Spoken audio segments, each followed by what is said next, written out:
Hello, hello, and welcome back to Sovereign Soul Podcast. My name is Sam Trinity, and I'm here with Matt. So our last podcast, we touched upon how the divine feminine is being desecrated. We would love to give you guys some feedback on the truth that happened throughout history. So I just want to start with talking about 200 to 300 before the Christian era. There were a group of mystics, and they were called the Essenes. They were just right outside Alexandria, Egypt. And we know this because the burning of Alexandria, the library, was to hide a lot of the knowledge that this old religion, I'm going to call it old religion, that they used to worship. And what they used to worship was the divine feminine inside the Trinity with the masculine and the son. So it went the mother, the father, the son. That's the original Trinity. That is the original. When Moses came along in Deuteronomy and he was given the 10 Commandments, there was an annihilation of the old religion. The old religions, they included someone that you may be familiar with. Her name's Asherah. She not only was familiar to the Jewish mystics, but also the Jewish people of those times. They really revered her and respected her and included her in the worship. Okay, so in Egypt, they were called the therapeutae, which meant the watchers. They were the healers. They would wear white robes. They were also considered Essenes or Nazarenes when they moved from Egypt to Palestine. The whole mission behind these Essenes were to call in a high vibrational being because Earth was stuck in some sort of karmic cycle, we can call it, where there was a lot of patriarchy, which we are actually still stuck in today. We see this in a lot of religions where they switched over to a patriarchy, which before it was always considered to be a trinity. It was always the mother, the father, the son. We would have respect and reverence for the women in our cultures. We would never try to oppress them. In fact, they were considered equals. They were using alchemical philosophies from Tibetan Buddhists to Iran to Egypt, Babylonian. They knew how to ascend their bodies, so change the body from carbon-based to light being. And that was the whole purpose of being this version of yourself. You can imagine it like an angelic being, which they swore that they were talking to angels and that they were in communion with angels and that they lived amongst angels. During 68 AD, there was a desecration of these therapeutae, Essenes, Nazarenes, Cathars in southern France. What had happened was the Roman Empire destroyed millions and millions of these people. And it didn't just happen during 68 AD, it also happened in the 13th century, so 1244 as well in southern France. It happened, and it happened one other time before that. So there was 3 times in history where the Roman Empire went in and destroyed these people. And the reason why they destroyed them was because they were in tune with their feminine side. So they had integrated the masculine and the feminine sides of their brain and in coherence with their heart, which what we talked about in the last episode. There's been influences from Buddhism. Early Christianity actually has influences from there. If you look, these Cathars and these Essenes, they were in touch with angels. They were trying to bring in their light bodies. They were trying to reconnect. What does that sound like? It sounds a lot like Buddhism, and these concepts were prevalent in previous Christianity, previous Judaism. It kind of sounds like what we're doing today, because if you believe in reincarnation, which is real, because they also believed in reincarnation as well, they knew that they would be coming back every, 700 years, they said, give or take, to reestablish the new earth on planet Earth. They wanted to bridge the gap between the higher realms and the lower realms. They wanted to bridge the gap between being a celestial being and being a being on this planet. And you have to think why. Why did they want to do this? Obviously to bring in like a new sort of earth on this planet, right? They wanted to bring in a new vibrational frequency on this planet. They were doing it because they knew that planet Earth could ascend in itself. They knew that we had the ability to change into these types of beings. And you have to think as well, obviously, what are the oppressors thinking? Well, if there are people who can open up portals and transcend and create a Merkaba and travel into another place in the galaxy, then how about all the taxes that you're paying? We can't Or, control them. yeah, like how about all the control and the power that we have over them? They have no authority if we start ascending and doing all these miracles. They can't stop it. And that's what Jesus, Mary, Joseph, that's what that royal Essene bloodline was trying to do. The Essene's mission in life was to return to our divine beings, because for thousands of years we've been in a battle, a spiritual battle, and they called it against the children of darkness. So they saw the Roman Empire as incarnations of the children of darkness, who were their oppressors, who were continuously coming back over and over, reincarnating, trying to stop the ascension on this planet, which is interesting because we do go through cyclical cycles. So for an example, we have a 24,000-year cycle where we go from the Iron Age to the Golden Age. And right now we are actually entering into a Golden Age, which is why our consciousness is raising through elevation and why we are waking up and remembering. Some of us are having memories of who we once were in our past, especially a lot of women. Women are remembering when they were burned at the stake, when they were drowned, when they were hunted down, because they were actually the Therapeutae, the Essenes, the Cathars, the Troubadours, the Gnostics, and they were the ones, also men too, don't get it wrong, don't get me twisted, but people are all remembering that this has happened to them before, and they're remembering to bring that knowledge back and transcend this planet to the new earth. And that's why you're here. You've discovered this divinely. There's a reason why you're hungry for this knowledge. It's almost like you remember. We're remembering again. We're remembering our divine selves. We're remembering that these narratives that we're fed, they're not necessarily the truth. They're meant to steer you in one direction. These narratives and these institutions aren't here to nurture your free thinking. They want you to stay in the lower chakras. They don't want you accessing the divine wisdom. They cannot control someone who is a sovereign soul. Absolutely, because when you learn how to purify each and every 7 chakra, that is when you can obtain your light body, aka your rainbow body in Tibetan Buddhism.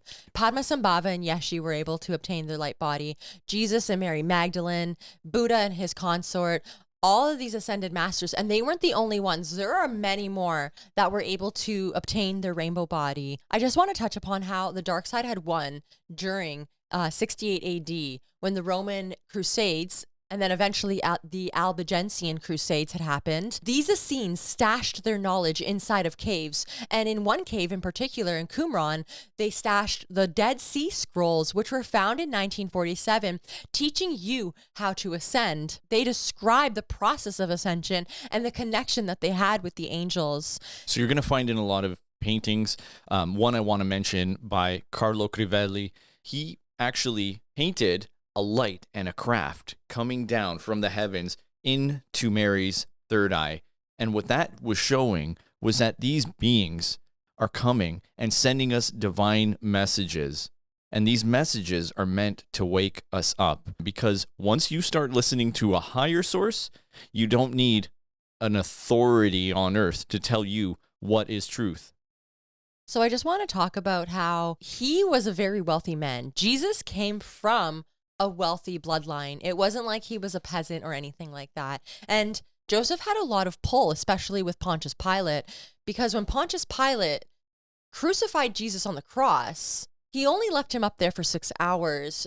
Joseph went there and told Pontius Pilate to bring down Jesus. And Jesus was able to travel afterwards, after he healed from that. He was able to travel to India, to Japan, to Britain, to multiple places in the world to learn ascension teachings. And that's something that's left out of the Bible as well. I have the Bible verse. It's Mark 15:43, and it says that Joseph of Arimathea, an honorable counselor, boldly entered into Pontius Pilate's quarters and asked to release Jesus. So he had that much pull. If he was able to go in and ask for a favor from Pontius Pilate, that's a big move. So he wasn't just a nobody. Also in the book of John, Joseph of Arimathea is mentioned as being a disciple, or we could refer to him as a very close friend or relative as well. So Jesus wasn't a poor guy. He had influence in culture and society. Because they want you to think that Jesus died on the cross. And when we talk about the resurrection was actually an initiation process that they would do inside the pyramids. When there was initiates that were becoming priests or high priestesses, they would induce them and they would give them a liquid. And this liquid would put them into a near-death experience where they were able to travel, their consciousness was able to travel to the stars and learn celestial knowledge, and then travel back after 3 days and be resurrected and back into this human life with the knowledge that they learned from these angels or extraterrestrials, however you want to call it. So even in the Gnostic texts, they speak about Jesus and Mary having children, and they said that they were in love. They were actually a couple. Now, if we go back a little bit further, did you know that Jesus actually has references in not only Japan, but China? There's also references in Kashmir, that's northern India, and they speak about Jesus staying there, learning, teaching, and dying of old age.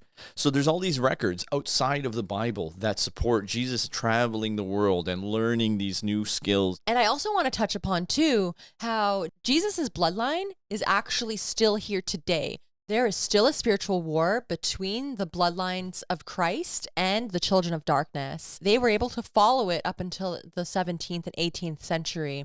And notable that this bloodline actually landed in Nova Scotia, Oak Island. So they called Canada Avalon. They also called it the New Earth or the New Lands because when the Crusades were happening and the Knights Templars had to disperse during 1244 AD, they all fled. Some fled from France to Portugal to Southern Europe, and all of the Southern Europe flights actually got dispersed, so they ended up killing off all of those Knights Templars.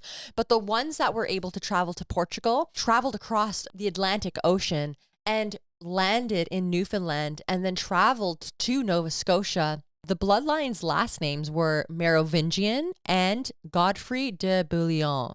So you can always look those up as well. Those bloodlines was Jesus's children marrying into those bloodline names. And they were the kings of France during those times until the Saxon Crusades. So I just want to touch upon how Jesus' bloodline actually survived the Crusades because of the Templars protecting them. The Templars, they were not just about creating like a banking system.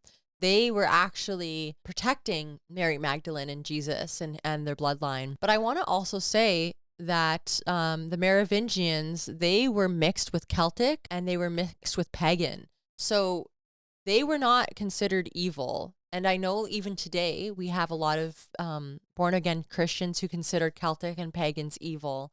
And it's actually not true because pagans and Celts, they worship the elements like the earth, water, air, fire. That's Mother Gaia. Mother Gaia is a feminine consciousness. Absolutely. I think that, we should revere the earth as a high vibrational being, and we should love the earth. The earth does represent the divine feminine. It hugs us and loves us. It supports us. It supports us. Yes, exactly. This earth supports us, just like how your mother would support you. I just would like to say as well is that there is not only one record of one person who is able to transcend into a light body. I know I touched on this earlier before, but Matt made a great point because all religions say there's only one prophet. Usually they say there's one prophet, but I know that even in the Christian religion, when you look at Ezekiel and Enoch was raptured, so was Ezekiel. They were taken by God and transcended into an angelic being because they were pure. And we have the ability to do that too when we live in our higher states of being. And the Gnostics talk about this as well. So we did touch upon it on our last podcast. But I just want to say that when you decide to live in love and peace and grace and all of the higher vibrational aeons, that's when you become closer to transcending this suit and communicating with God, because the angelic realm is at like the 9th density and we're in the 3rd density, and we can transcend to the 5th density by doing certain things like, eating healthier, not eating like a lot of meats, dense meats, not engaging in watching pornography. Low vibrational activities. Yeah, exactly. Low vibrational activities. You want to include things that are going to nurture your intuition, your body, your physical body, your spiritual body. These things were taken out.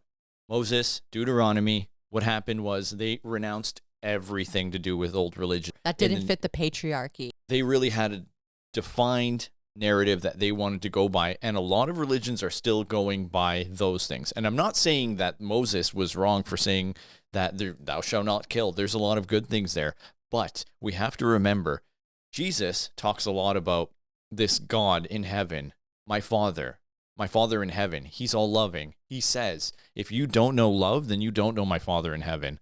So what does that tell you? Why does the God that Moses is speaking to sound so angry and spiteful? What Matt was saying is correct. Why is the God in the Old Testament so wrathful, so about punishing people, Jealous, killing people, jealous? Exactly. That is not the God that Jesus was talking to. And that's not the Almighty God. And we know that because the Almighty God is everything, everyone, and all loving. It's inside me. It's inside you. It's inside everything that we see in this realm. and he would not tell you to abolish and ignore the divine feminine. Exactly. Well, I think this is a great second podcast. I hope you guys enjoyed what we had to say and sending you so much love. Let us know in the comments if you have any questions.